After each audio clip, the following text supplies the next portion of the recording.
Welcome, everyone. It's your boy, Colby Evans, a.k.a. Startin' Parker here, the host of the ARCA Racing Podcast, the host of NASCAR Backmarker Battles, and I thought we'd do something fun here today and rank, in my opinion, now, might not everyone agree with this, but this is my personal opinion, the top 10 ARCA Paint Schemes that we saw in 2023. That ranges from the E Series to the main division to the West Division. We saw lots of great paint schemes and wraps throughout this 2023 season. It's hard to narrow it down to 10. Now, again, this is my personal choice, so I might get some people a little upset at me for what I choose here. But again, I just thought it'd be fun. I thought we would just do this. I wasn't going to do, like, for 23, since it's 2023, I was going to do the top 23, but it's like, man, it's hard to find 23 great paint schemes. So let's just narrow it down to 10. That's a little easier. It's a little bit easier for me. So. But anyway, guys, and don't forget to like and subscribe to the channel. Don't forget to like this video at the end of this. But anyway, guys, let's get right into it. Number 10, and again, this is going to be kind of a funny one right here, but I love it just because of how creative it is. In terms of how not creative it is at the same time, it is Dale Quarterly's 2023 Daytona car, and the reason why I love this car as well, with what you guys can see on the screen right now. It is not even really a paint scheme. He actually just used the scheme that was on the car previously. This was a GMS car that Dale had purchased, and it still had the Daniel Dye wrap on it, the decals, and all he literally did was take the number 3 off so his number 4 could be present, left the blue and orange colors, and even in the crown jewel, the name rail where it said Daniel Dye, he just peeled off all the individual letters, so it just spelled Dale. But the best part about it is the Dale was all the way across the name rail. Like, this is so funny. And this is why I chose this one. Obviously, it's not the most creative paint scheme in the world. It's a little bit lazy, but it's fun. It's fun. And this got quite a bit of attention from fans. It even got a mention on TV from the commentators, just how funny, how creative, how fun it was. And Dale was quite competitive. If only maybe he had a chance of winning this race. But in my personal opinion, it deserves to be on the list. Sure, it might not be the most creative paint scheme we've seen in ARCA, especially not even the best this year. But for me, just of how funny it is, the uncreative but creativeness behind it, I feel like it deserves to make the top 10. So that's number 10 in our list. Number 9 for me, again, a little bit of sentimental here because I have a hunting family where I'm not a hunter myself, but my dad is. And my brother was for a while. He's kind of moved on from that, but my dad is still an avid hunter to this day. It is Caleb Cosner. So as you guys can see on the screen now, it is Caleb Cosner's 2023 car. I don't quite remember the sponsor, but this car ran in the Bush Beans 150. This was the ARCA East combo event. This was the final race of the ARCA East season. And as you can see on the screen, guys, it's got a beautiful camo wrap on it with some orange lining and some white undertones. It looks beautiful. I mean, guys, I like Realtree. I like my camo race cars, man. I think camo race cars are absolutely some of the most beautiful race cars.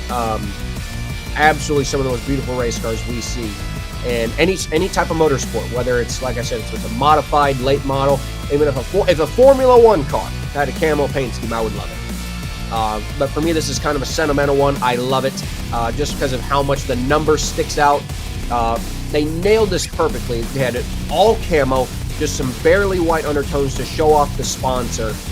And then you have the 93 right there in orange. And I'm glad they went with orange. I feel like if the Cosner team had went with a white 93 instead of an orange 93, I don't think this car would have popped as easily. But still, in my personal opinion, this was one of the top paint schemes of the season. Hopefully we see more of Cosner and Weaver in 2024, but I had to put them on the list. I had to put them on the list just for fun because I love camo cars. I love this paint scheme. I just wish, they had the funds to run up front every week. They're not a bad team, but they don't have the funding to run up top 5 every week. So this car didn't get a lot of TV time. So if you're not familiar with this, it only ran once this year. A lot of these schemes only did run once this year. But still, it deserves to make this list for me because I love camo cars. I love Caleb Cosner. And yeah, so this makes number 9 for me.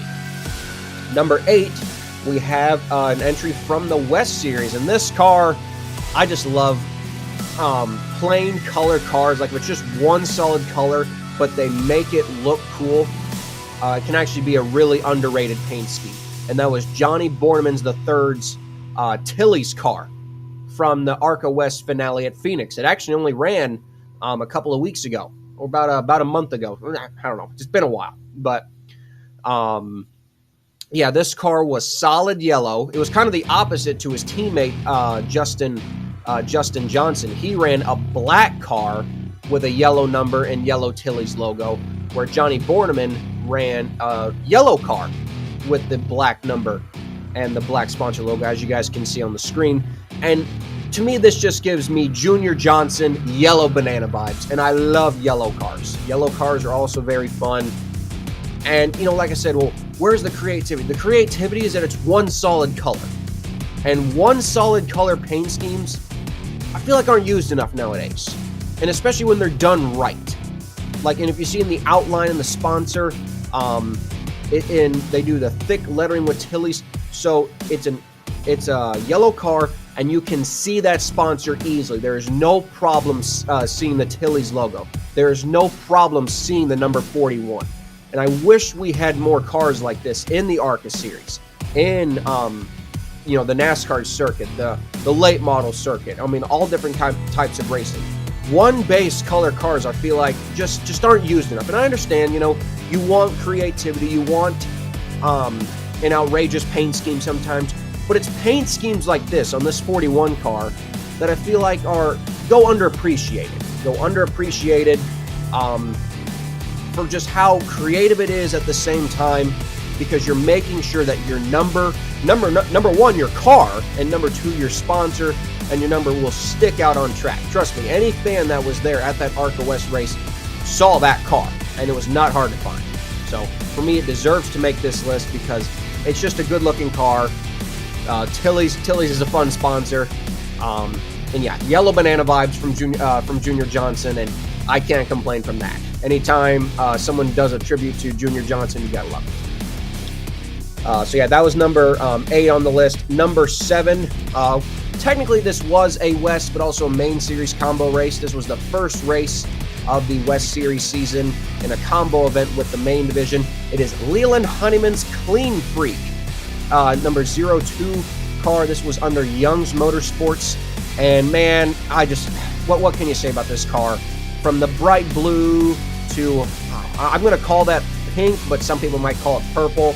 I don't know what exact color it is. Maybe Leland can chime in the comment section and tell us exactly what colors it is, but just a beautiful flow of black with white pinstripe.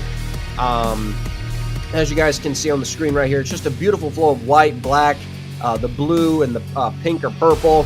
Just an all-around good car. The mix of the colors, they don't go too heavy on the blue, they don't go too heavy on the pink, but the black pops. The black number really, really pops. And I've always said about Young's Motorsports, they have one of the coolest number fonts in NASCAR. I've always liked the number font for Young's Motorsports. So they got the black number with the white pinstripe. That is perfect. The cool font with his sponsor. And just like I said, the mix with the blue, the mix with the pink. A very, very solid car. He did almost win this race. He actually led a lot of laps in this race. Unfortunately crashed. I think he finished, I believe, but I think he did crash as well. But either way, this is, again, one of the more forgotten schemes of the season, mainly because it ran so early. But for me, I really, really love this car. Obviously, I love Young's Motorsports, but everyone knows I just have to watch my podcasts.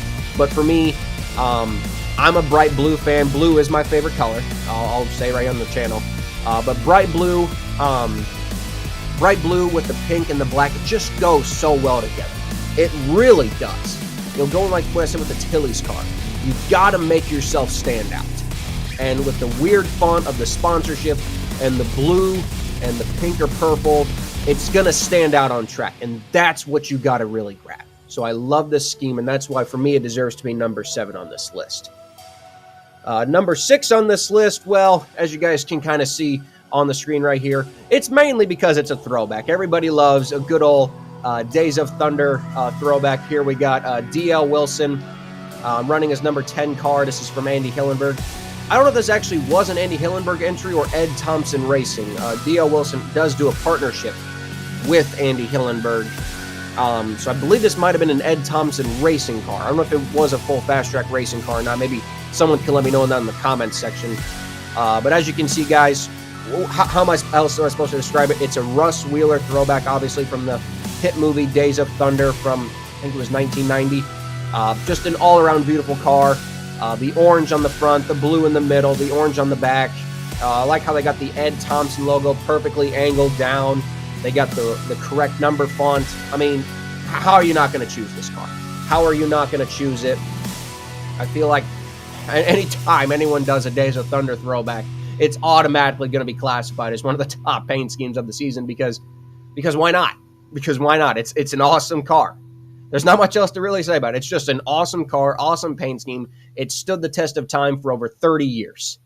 Over 30 years. So, not much else I can really say about it other than that it's one of the most, for me, it's one of the most legendary schemes in all of racing media. Number 5, we got Christian Rose here. Christian Rose, he had some bangers. He didn't have maybe the best results this season. Maybe didn't have the best results, but Christian Rose, top 5 finish in the ARCA points, did all right for his first full season. We were a little critical on him, but, I really warmed up to Christian Rose. But I'll say this. You guys have seen the car on the screen now for a couple seconds. This is a banger paint scheme. Now, West Virginia Department of Tourism was his sponsor, I believe, almost 99% of the season, and they had some banger schemes. Absolutely banger schemes. Now, the one on your seeing screen here is more of a fall design. They had multiple schemes like this throughout the year, and I will show you guys right now as we're looking on the screen. You can see the multiple different designs that they went with all year, but for me, I chose the fall design because I like the yellow. I like how it has an orange roof, it morphs into yellow, and then we kind of get back into that orange and then darker tone the more lower we get to the car. So, for me, this was the better of all the designs, but as you guys can see through the designs we went through, you could really put any Christian Rose car, really any, like I said, any Christian Rose car, in this category. But I decided to put the fall car because for me, I wanted it to be the one that's more showcased. I feel like this was a very, very fun scheme design. I wish you would have gotten the die-cast. I would have liked to die-cast this car, but for me, it deserves to make the top 5. I was going to put Christian Rose in the top 5 anyway. I really was going to put him in the top 5 anyway. I just couldn't figure out which scheme to choose, but we went with the fall one because the fall colors, I don't know, I just like fall. So I went with the fall colors, but that's, for me, that's number 5. Number 4, and this one isn't shocking as the screen pops up, Toni Breidinger's number 55 Raising Cane's car that ran at Kansas this year. What else can you say about it? I think the same thing for this scheme goes with what I was talking about back with the Johnny Borneman car again. It's a flat one-color paint scheme with just a little bit of minor colors in it, but it's a flat red paint scheme. So you already know that the car is going to pop on track. A red car with white numbers. It's going to pop. And I love how the Raising Cane's logo, it's big. It's not a small hood logo, it's a big hood logo. And they did the perfect thing with putting flames on the side. We don't see many flame cars nowadays. And I love when the creators, whoever did this paint scheme, by the way, shout out to you. I don't know who did this paint scheme, but if you ever watch this video, shout out to you. But the flames on the side, that was a nice touch. Like I said, with the white numbers and the white pinstripe outside, the car just popped so well. I was there, I was working the race, and trust me, every time this car came by, you just watched it because it pops your eye. And that's where I feel like, a lot of these schemes, what makes these schemes so good, is that this car, you're going to see it on track, it's going to pop you. You're going to watch it, even if you're not meaning to watch the car, you're just going to watch it because it's a red car. We all love red cars. Who doesn't love flames? Who doesn't love Raising Cane's? I haven't had them in a while. I don't think I've had that since I was in Kansas. We don't have many of them here in Iowa. But obviously when I go back to Kansas, I'm sure I'll get some. But yeah, obviously this car had to make my top list. I'm kind of surprised I didn't put this car higher on my list. But for me, still wanted to put in the top 5 because a very, very solid paint scheme. And probably the best looking Toni Breidinger car next to the Victoria's Secret car. I was going to put the Victoria's secret car in here, but I'm like, nah, I got to put the Raising Cane's car. I think that one deserves to be in more than the Victoria's secret car, though that one's just as good. So that was number 4. Here we go to number 3, guys, on the screen. This one is, again, more of a personal favorite, but I do think the scheme, what can you say else about it? The classic red and white Leland paint scheme with the Earnhardt font, the number 73, Andy Jankowiak. I love Andy Jankowiak. Who doesn't love Andy Jankowiak? We all love him. This is just such, again, so simple, but so good. I mean, what else can you say about it on the screen? It's got the red front end, the white rear, the red decals, the yellow pinstriping that goes on the number. It's so simple. But again, sometimes the most simple paint schemes are the best. And like I said, what else can I really say about it? I do like it when he would have the red rims to go along with it. Some races he has the red rims. Some races he doesn't have the red rims. But when the red rims are on the car, it looks even better. It looks even better. So for me, this was an easy choice to put in my top 5. Might not make your top 5, but for me, the Leland scheme has always been sentimental. I love how it's never really changed over the years. It's kind of the same scheme you see RCR running with their Leland car. It's such a classic, old-school Leland scheme, and I love it. I just love it. I love Andy Jankowiak, so you put the two together, it's going to make my top 5. It's going to make my top 5. So that's number 3, goes to Andy Jankowiak. Number 2 here, this one might really be forgotten. It's Natalie Decker's. Natalie Decker's 53 car from Daytona. This was a part of a 2-race deal. The 2 races that Emerling Gase Motorsports did in ARCA this year, they ran Daytona and Talladega. This was the 53 car that was run at Daytona. Again, like I said, with driver Natalie Decker. And the first thing I love about this car is, again, the same thing that I've said before. And I repeat this because for me, this is what I like in paint schemes. This is what I really like in paint schemes, how the base color of the car is white. So it's going to pop too. But you see all the paint splatters. And that, my friends, that's where this creative. And obviously the sponsor is Splat. The sponsor is Splat. So it's going to be like an imitation splat paint all over the car. And I like how they did it. It's not too much. It's not too much where the whole car is, it's not too much where the whole car is, covered in paint splatters.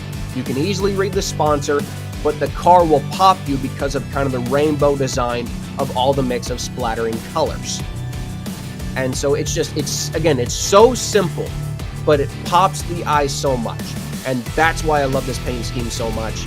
And also with the Menards deck lid, spoiler, you got the yellow spoiler that goes along with the white car, the black numbers, and then the paint splatter. You just mix all that together, and you got yourself a very, very, very solid paint scheme.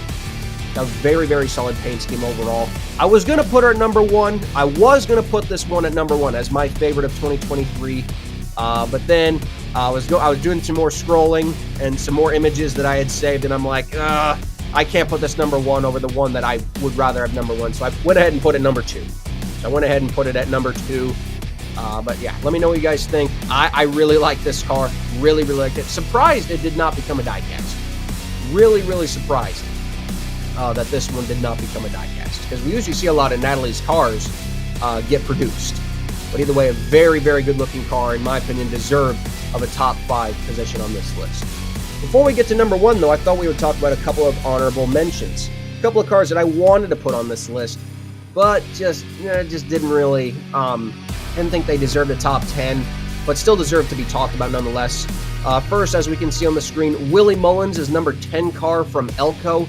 This was a partnership. It was his car running the number 10 for Andy Hillenberg, but this was all Willie's equipment. This was a throwback. I don't quite remember off the top of my head what this was a throwback to, but what can I say about the paint scheme? You got the number forward, which here it works. I'm not a big fan of the Cup Series with their number moving forward, but here I feel like it works. It works here.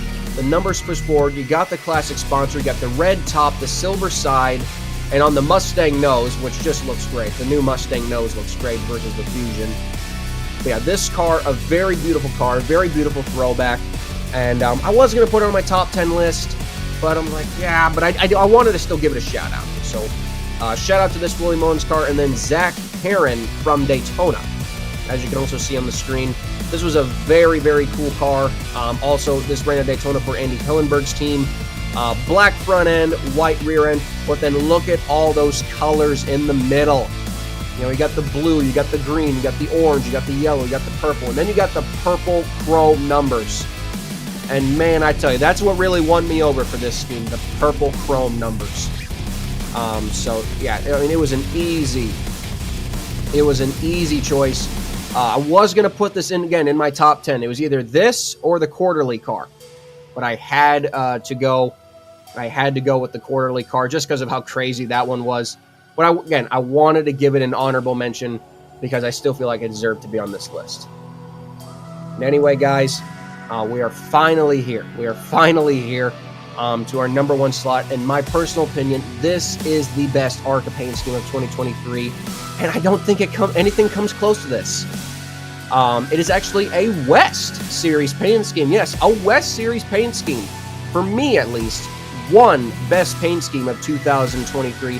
And I'm not sure. I wonder if you guys can figure it out. It is Sammy Smith's 2023 number 81 Oakley Glasses car. This car is just gorgeous. And I mean, look at on the screen right now. I mean, what is not to love about this car? The yellow front end, how it morphs into the purple and the pink, the Oakley logo, which we all know is legendary. I mean, it is absolutely, in my personal opinion, probably one of the best paint schemes of 2023, period. And that goes for NASCAR as well, I think. I mean, again, the way the yellow pops into the nose, and then you have this weird maroon color, and then you have the blue roof. The number 81, I also feel like still looks cool. I mean, just such a beautiful car. The way they mixed the pinstripe with the blue and the maroon and then the yellow nose. Excuse me there. It is so nice. So nice. And it's a crying shame. I had my fingers crossed. I even sent a message to Lionel. I did. I actually sent a message to Lionel asking if they would produce this car. But unfortunately, they said, I guess, it had something to do with the sponsor, or they just had no plans for it. But I also said something to do with the sponsor, which sucks because this would have made a cool car. This was actually under Hattori Racing, not under JGR like you would have figured. I believe he did finish second in the race, but to me, hands down, what can you say else about this car? Like I said, the yellow, the maroon, the blue, like the pink, just all of it mixed together. Whoever created this car, shout out to you, my friend. In my personal opinion, this is the best paint scheme of ARCA in 2023, and I don't think anything comes close. I genuinely don't think anything comes close to this. It's a crying shame we didn't get a die-cast. We did not get a die-cast of this, which sucks, but for me, this was the top paint scheme of 2023. I'm curious to know what you guys think is the top paint scheme of 2023, but for me, these were my top 10. Those were some of my honorable mentions. If you guys disagree with my list, let me know down in the comments below. I would love to hear what you guys thought maybe was the best ARCA paint scheme of 2023. It can be from the East Series or the West Series, or even the main division. Again, that's the best thing about ARCA. 3 divisions all under one name. So, thank you guys for watching this video. Let me know down in the comment section again what you guys thought. Like and subscribe to the channel. Turn on that bell for all notifications. And I will see you all with more content in the offseason. Colby Evans, starting Park Car, and I'm out. Bye-bye.